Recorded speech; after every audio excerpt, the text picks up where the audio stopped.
Last year, we did the top rookie from every category going into the NBA season, and this year, I want to do the top draft prospect from every category. So if you guys like my content, make sure you like and subscribe. There's going to be a lot of videos coming out. I'm getting back on the grind, so if you guys are excited about that, smash the like button, and let's hop into it. Now we're going to start it off with some basic physical categories and work our way to the more skill-based ones. Now you're going to see that the focus is going to be on top prospects, as there would be way too much competition for certain categories if we expanded it to, everyone that's eligible for the draft.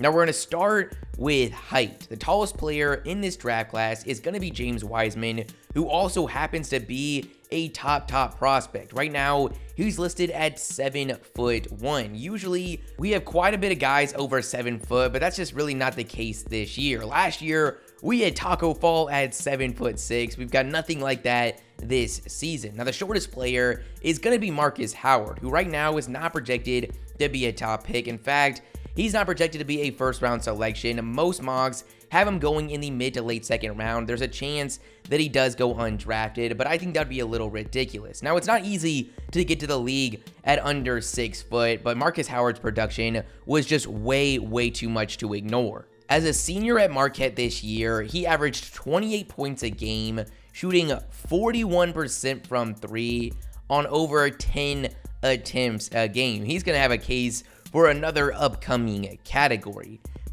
Next up, we've got speed, and this one's pretty tough as I want to focus, if we can, on top prospects. And since we're talking about speed in basketball, I really mean with the ball in their hands. So that's going to rule out guys like James Wiseman, Onyeka Okongwu, Aaron Naismith. So we got to focus on guys like Anthony Edwards, Lamelo Ball, Killian Hayes, Tyrese Halliburton, RJ Hampton, Cole Anthony, Tyrese Maxey. You get the point.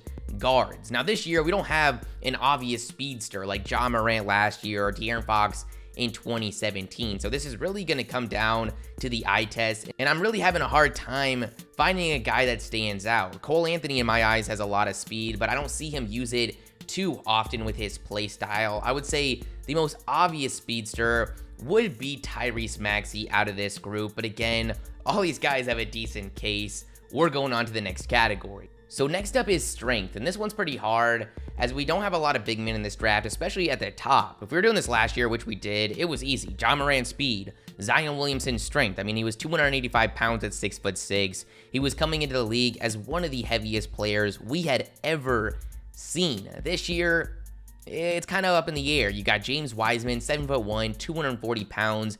He's definitely a gifted athlete in the strength department.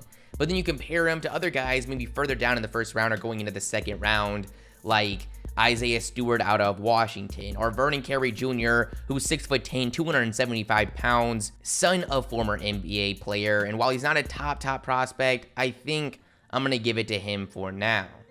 For the last of the physical categories, we've got jumping or vertical ability, whatever you want to call it. And this is one that it would have been nice to have combine numbers for. It would have been nice to have that for speed as well. But then again, a lot of these top prospects don't even come to the combine. Now, a lot of these guys are going to post up some pretty crazy vertical numbers, 40+ inch verticals, numbers that aren't going to be too far away from each other. So I want to give some credit to the combination of size and vertical ability like we did with Zion Williamson a year ago. And in that department, I've got to give it to Obi Toppin, who at 6'9", 220 pounds can absolutely jump out the gym.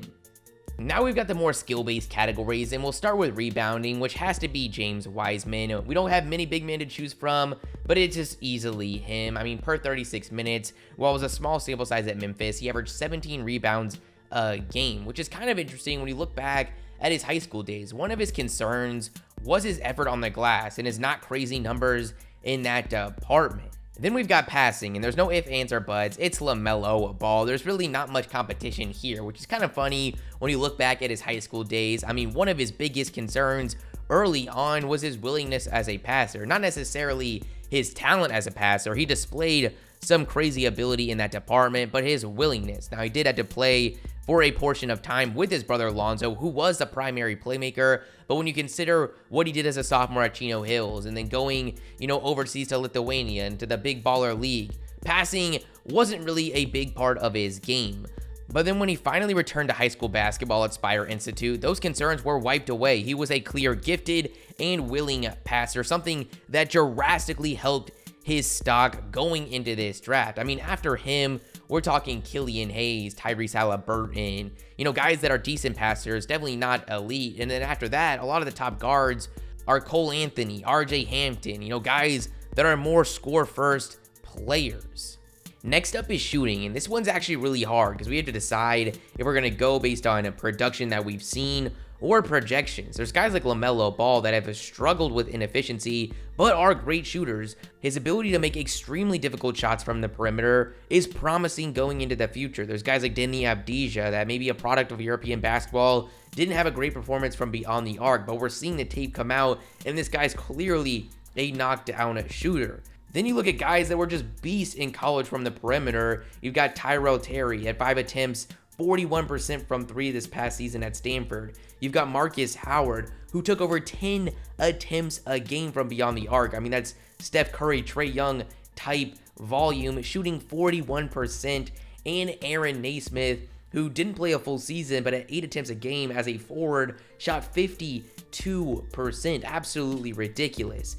So if we're going based on just the top prospects, I think I just gotta give it to Lamelo Ball with that combination of off-ball, on-ball shooting and degree of difficulty. But if we're gonna expand it to everyone in this draft, it's, Aaron Naismith has to be up there, and then it's Marcus Howard. I mean, 10 attempts, 41% from the 3. That's clearly a gifted shooter. For finishing, I'm gonna go with some pretty obvious answers. The top 2 prospects in this draft, Anthony Edwards and Lamelo Ball. Now, they finish quite differently at the rim typically. Anthony Edwards gets there with strength, athleticism, whereas Lamelo Ball does it with much more finesse, Kyrie Irving-esque finishes, and floaters.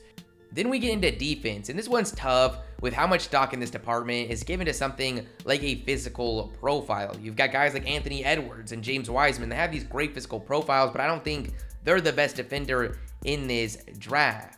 I think in terms of perimeter defense, it's probably between Isaac Okoro and Devin Vassell. It's definitely close. I think I'll give the edge to Isaac Okoro. He's not bringing much on the offensive side of the ball as of right now. He's really raw on that end, but is projected to be a lottery selection, and there's a reason for that. He's got a great physical profile, great defensive instincts, and energy on that end of the court. Lastly, we've got interior defense, and this is between James Wiseman and Onyeka Okongwu. And I know you think this might be super obvious, but if we're just talking about interior defense, right at the rim, shot blocking, I do think it's actually pretty close. I mean, I think James Wiseman will be a very solid defender when it comes to the low post and shot blocking. And I think Onyeka will also be, but I will switch this category title to more of, big man defense. And in that case, Onyeka dominates this category. He's going to bring a lot at the rim while being able to comfortably switch onto a lot of matchups. We're seeing the value of a player like that this past season with Bam Adebayo on the Miami Heat. But that's the video, guys.